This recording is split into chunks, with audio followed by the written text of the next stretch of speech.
Survey నెంబర్లో పట్టాలు ఇచ్చిన వారందరికీ ఇళ్ల స్థలాలు, 700 సర్వే నెంబర్లో ఇళ్ల నిర్మాణాన్ని జిందాబాద్ జిందాబాద్. MLA collector, MLA collector, RDO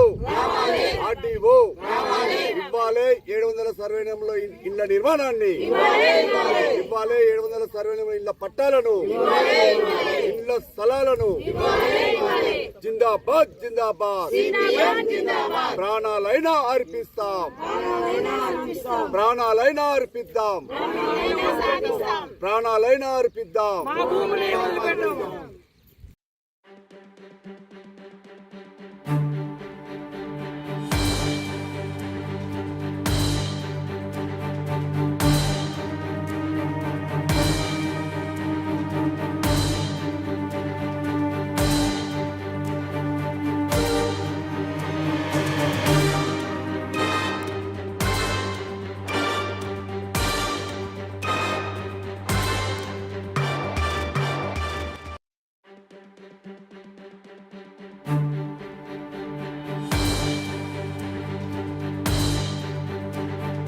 Yadadri Bhuvanagiri జిల్లా పట్టణంలో భూమి లేని వారికి 2005లో ప్రభుత్వం ఆ రోజు ఇండ్ల పోరాటం కోసం భూ పోరాటం చేస్తే ఆనాటి 2005లో ప్రభుత్వం 75 గజాల భూస్థలాన్ని కేటాయించి వారికి పట్టాలు అందించడం జరిగింది.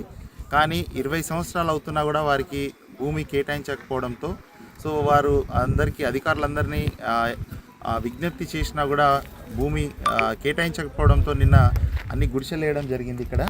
ఇక్కడ చూడొచ్చు మీరు. ఇక్కడ మరి సిపిఐఎం పట్టణ కమిటీ ఆధ్వర్యంలో నిన్న గుడిసెలు వేశారు. మరి గుడిసెలు వేసిన దాన్ని నిన్న పోలీసులు అధికారులు వచ్చి ఇక్కడ చూడొచ్చు మీరు.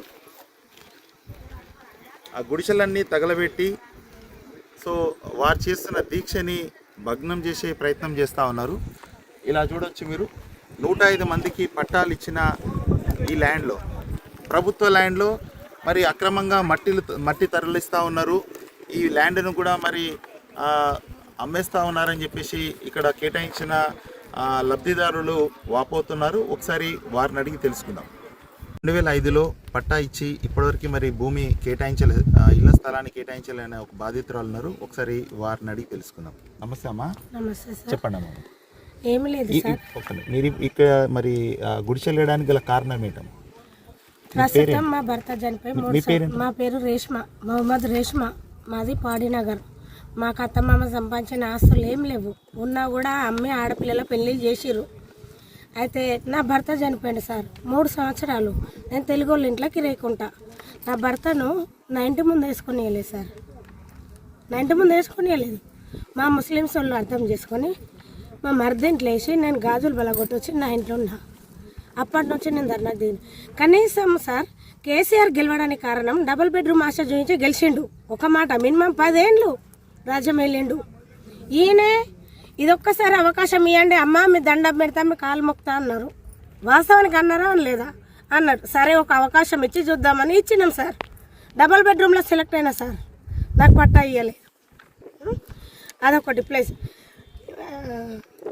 దండం పెడతాను. నువ్వు ఏమన్నావు? 6 నెలల లోపు ఎవరికైతే భూమి లేదో, మొత్తము భూమి లేని ఎలాంటి చేసుకుంటే బ్రతికే పరిస్థితిలో ఉన్న వాళ్ళకి ఫస్ట్ వాళ్ళకు భూమి చూపించి బేస్మెంట్ కట్టుకున్న తర్వాత మేము ఇల్లు నిర్మించి ఇస్తామని మాకు హామీ ఇచ్చిండు. పథకాలు ఆ పేపర్లు ఇచ్చిండు, ప్రజాపాలన పేపర్లు ఇచ్చిండు. ఎంక్వైరీలు అయినాయి, ఇంటి ముందు ఫోటోలు అయినాయి సార్. ఇంటి ముందు ఫోటోలు అయినాక పేరు రాకపోవడం, మళ్ళీ పోయి కలెక్టర్ ఆఫీసులో ఇవ్వడము, ఇవన్నీ జరిగినాయి సార్. ఎంఆర్ఓ ఆఫీస్ ముందు 2 సార్లు ధర్నా సార్. మున్సిపల్ ఆఫీసులో ధర్నా, కలెక్టర్ ఆఫీసులో ధర్నా, ఎన్ని ధర్నాలు చేసినాం సార్. ఇక నాకు విసిగిపోయింది. ఇప్పుడు నాకు బిడ్డ పెళ్ళికి ఉంది. కిరాయి ఇంట్లో ఎట్లానే ఉంటాం సార్. ఒక మాట, ఈయన 6 నెలలు టైం అడిగిండు. సంవత్సరంన్నర అవుతుంది సార్. కాంగ్రెస్ వచ్చి ఏం చేసింది?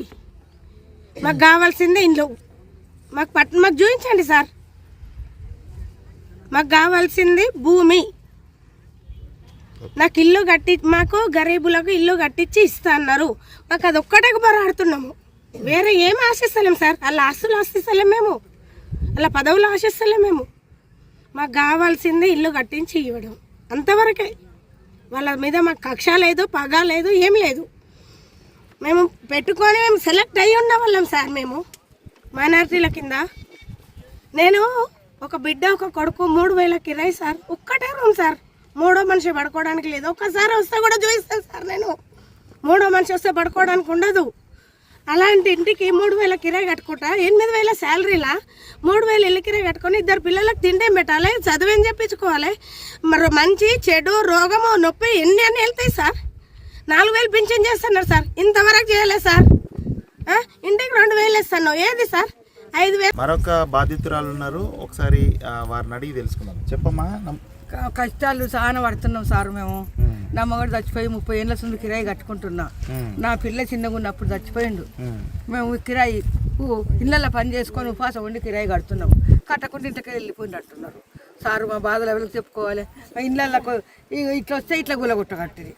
ఎక్కడ ఎంతగానో మన కిరాయి కట్టుకోవాలి శాత కాకుంటున్నా. నేను 30 ఏళ్ళు నా మగడు చచ్చిపోయి అప్పటి ముందు కడుతున్నా కిరాయి. మరి ఎట్లా నాకు శాతం సార్ కష్టం చేసి కిరాయి కట్టాలంటే? ఎన్నో గిన్నె గుడి చేసుకుందామంటే గిట్ట గుంజేయబట్టి కాల్ చేయబట్టి ఎట్లా చేయాలి సార్? మేము గరీబుళ్ళము, పిల్లలకు కూడా చదివిస్తానికి బాధ్యత మాకు శాతం అయితే లేదు. ఇవాళ రేపు చదువులు పెద్ద పెద్ద చదువులు చదివిలేకున్నాం మేము. అందుకే ఈ గరీబు తరం ఉంది మాకు. గరీబు తరం వల్ల మమ్మల్ని తీసేసినట్టు మాట్లాడుతున్నారు సారు. ఎట్లా చేస్తారో మీరే దయ. అంత కాలబెట్టి అన్ని చేసి నిన్న 1,500, 2,000, 3,000 అయినాయి సార్ మాకు ఒక్కొక్కటి.